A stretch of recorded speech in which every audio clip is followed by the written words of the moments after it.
네. 자, 이제 주목 한번 해보시죠. 네.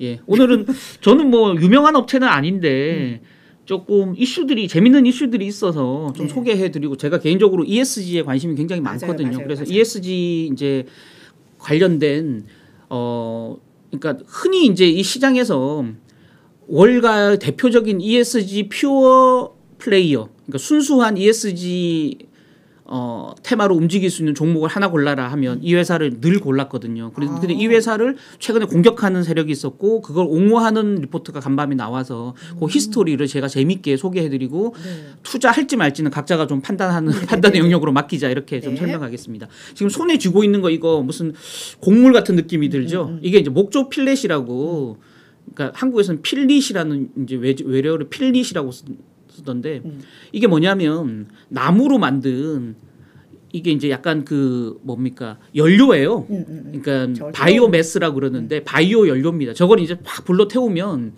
뭐 화력도 엄청 좋고 열도 생기고 에너지도 생기고, 다만 이제 탄소 배출이 굉장히 적어요. 그래서 친환경 에너지로 많이 활용이 되거든요.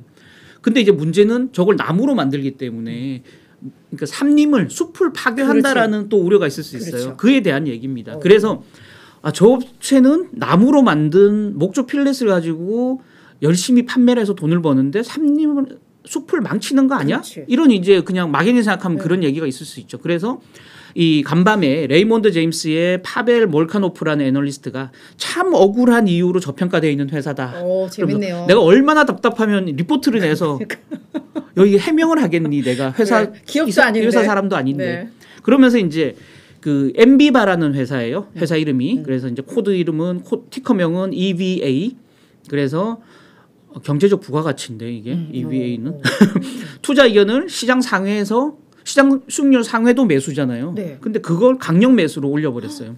그러면서 재밌는 게 뒤에서 설명드리겠지만 이 회사의 재무 전망이나 재무 제표는 아무 변화가 없다. 근데 올렸다.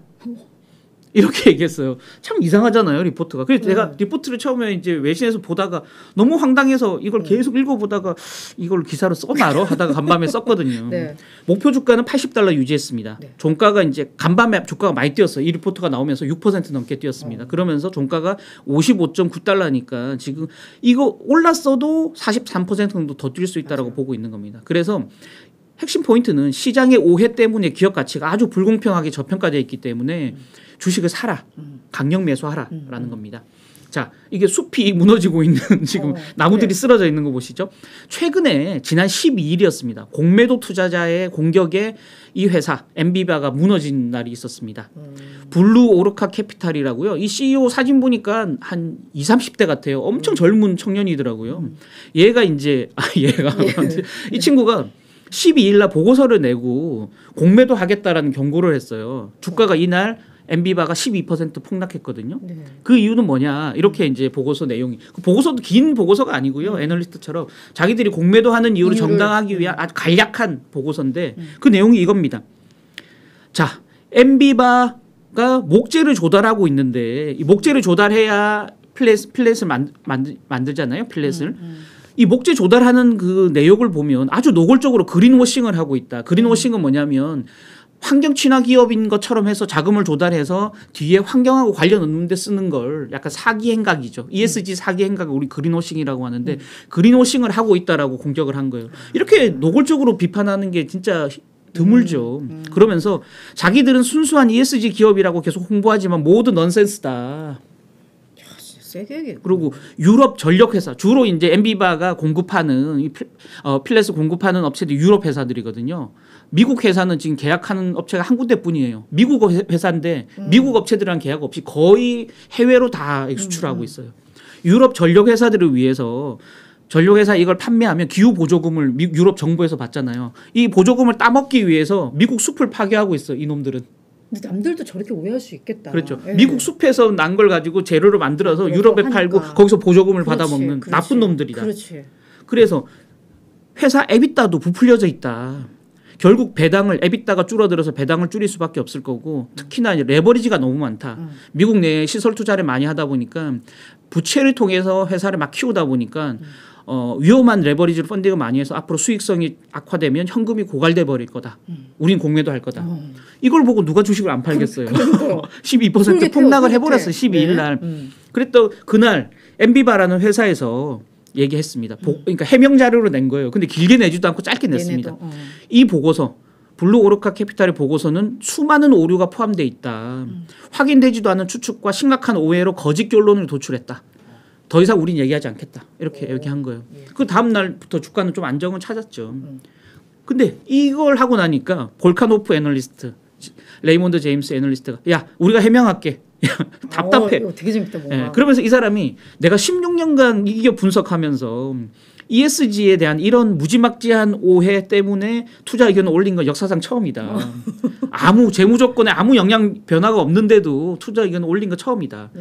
이런 오해가 단순히 블루 오르카뿐만이 아니고 시장 참가자도 다 가지고 있는 거 아니겠니? 그래서 주가가 안 오른 이유가 이런 것 때문이었구나. 나는 지금까지 몰랐는데 공매도 이렇게 때리고 많은 사람들이 거기 동조해서 주식을 팔 정도였으면 야 이거 좀 심각한 거 아니겠니? 시장 내에서 오해가. 그래서 이제 12일 이후에 지금 한 6일 만인가요? 이 보고서를 낸 거예요. 네네네. 참다 못하고 6일 동안 준비했겠죠. 어떻게 반항. 궁금해 빨리 내용. 그러면서 이 사람이 네. 이번 투자 의견 상향 조정은 재무 전망하고 아무 상관없다. 회사에 대한 깊은 오해 때문에 그걸 풀어주기 위해서 투자 의견을 높였다.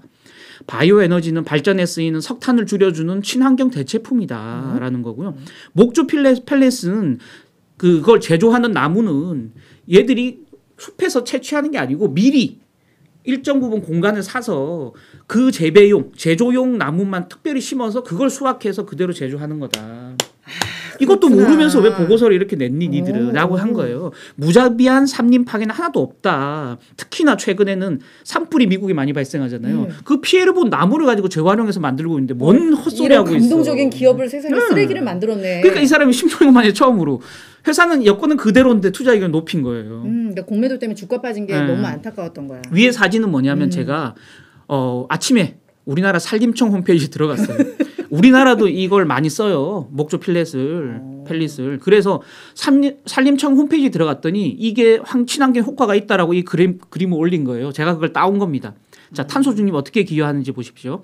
자, 나무가 있어요. 뒤에 보십시오. 나무가 쓰러진 나무가 있죠. 그럼 이걸 갖고 와서 목조 펠릿을 제조해요. 그리고 이제 목조 펠릿을 만들어서 화석 연료를 대체하는 바이오매스 에너지 발전으로 사용하죠. 그럼 석탄이 안 들어가잖아요. 여기 들어가는 대신에. 그러면 탄소 배출을 줄이는 거예요. 만약에 맨 끝에 화석 연료처럼 그냥 얘들이 발전을 하게 되면 온실가스를 배출하는데 이거 대신에 화석 연료 대체하는 이 목조 펠릿을 바이오매스로 활용하면서 탄소를 줄여주고 그럼 또 나무를 심으면 나무가 온실가스를 또 흡수하고 그중에 일정 부분을 오래된 나무들 그러니까 끝에 원목 있죠. 그러니까. 수요처는 원목으로 가고 쓸데없는 것만 와서 그러니까. 이걸 또 펠릿 또 만드는 거예요. 이게 탄소 중립, 탄소 순환이 엄청나게 기여하고 있다라고 우리나라 산림청도 우리나라 정부 부처도 여기 홈페이지에 올린 거예요. 근데 이걸 왜 이 블루 오르카만 지금 이걸 억측으로 이렇게 공매도를 하고 있냐는 겁니다. 이렇게 보고서가 나오니까 주가가 간밤에 6% 넘게 뛴 거죠. 자, 재밌는 내용을 소개해드리겠습니다. 목조 펠릿 이 회사는 세계 1등 업체입니다. 특히 유럽 시장 1등 업체입니다. 엠비바는. 그래서 성장성이 기대된다는 겁니다. 옆에 보고서 한번 보십시오. 트랜스페어런시 마켓 리서치라고요. TRM에서 보고서 낸 건데 목조 펠릿 특히 기후가 낮은 지역 왜냐하면 태양광은 햇빛이 엄청 일조량이 많아야 되잖아요. 그다음에 풍력 같은 경우도 그러니까 수력이나 이런 것도 날씨가 따뜻해야 물이 떨어지는 어떤 그 낙차를 이용해서 그 발전을 하는데 기후가 아주 낮은 추운 지역은 목조 펠릿을 통한 신재생 에너지가 각광을 받고 있다는 거예요. 대체 에너지로. 그래서 유럽 시장이 지금 유럽의 추운 지역에 많이 팔리고 있다는 겁니다. 이게 미국에서 캐서 미국 산림을 파괴해서 이쪽으로 넘겨주는 게 아니고 유럽의 수요가 제일 많기 때문에 그런 거다라고 이제 설명하는 거고요. 2020년에서 2023년 10년 동안 이 글로벌 목재 펠릿 시장은 연간 12%씩 성장할 거다. 옆에 보십시오. 여기 차트 다 있죠.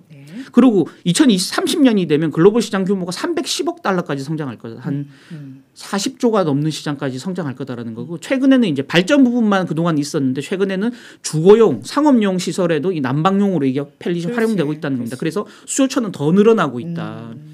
지금 현재 엔비바는 미국 버지니아, 노스캐롤라이나 등등에서 미국 내 10개 공장 가지고 있고요. 이 공장을 계속 짓느라고 수요가 많아서 계속 레버리지가 많았던 거거든요. 레버리지 얘기는 뒤에서 잠깐 하겠습니다.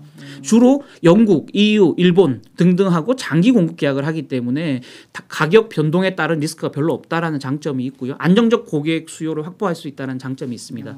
특히나 철강, 시멘트, 석회 등등은 이게 탄소 저감이 굉장히 어려운 산업 부분이에요. 거기에 집중적으로 활용되고 있기 때문에 성장성이 굉장히 기대된다라고 보고 있는 겁니다.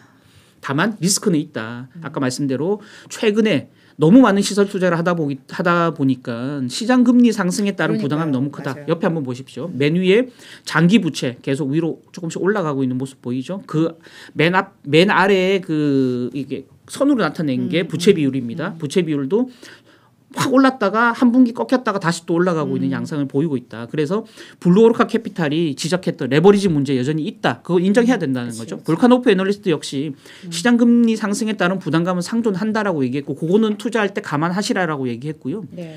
시킹 알파의 데니얼 투레치도 엊그제 보고서를 냈는데 거기 보니까 금리 상승에 따른 채무 상환 부담을 어떻게 막아내는지가 앞으로 엔비바의 최대 과제가 될 거다라고 얘기를 했습니다. 그래서 이 부분들이 어떻게 좀 그 투자 심리를 안정시킬지를 보면서 장기적인 성장성은 분명하다. 단기적인 금리 상승 역풍이 좀 우려된다. 네. 이렇게 정리하면 될 것 같습니다. 야, 그냥 보고서 딱 정리를 해주신 건데 네. 무슨 영화 한 편 본 느낌. 그렇죠. 아 네. 뭔가 막 반전. 준비하면서 저도 재밌더라고요. 너무 재밌네요. 스토리가 진짜. 있으니까. 네, 그래서 네. 다들 많은 분들도 또 예. 이 가짜뉴스의 세력까지 뭐 가짜 뉴스에 웃고 우는 세상 예. 막 이랬는데 저도 이걸 많은 분들이 보시면 이 공매도에 대한 반감이 더 음. 커질 것 같다는 그러게요. 우려가 조금 됩니다. 지금도 이 공공의 적인데 예, 그렇죠, 큰일 그렇죠. 났습니다. 예. 네, 근데 아무튼 이 보고서는 되게 예. 괜찮고 되게 이 기업이 오히려 더 빛났던 것 같아요. 예. 네.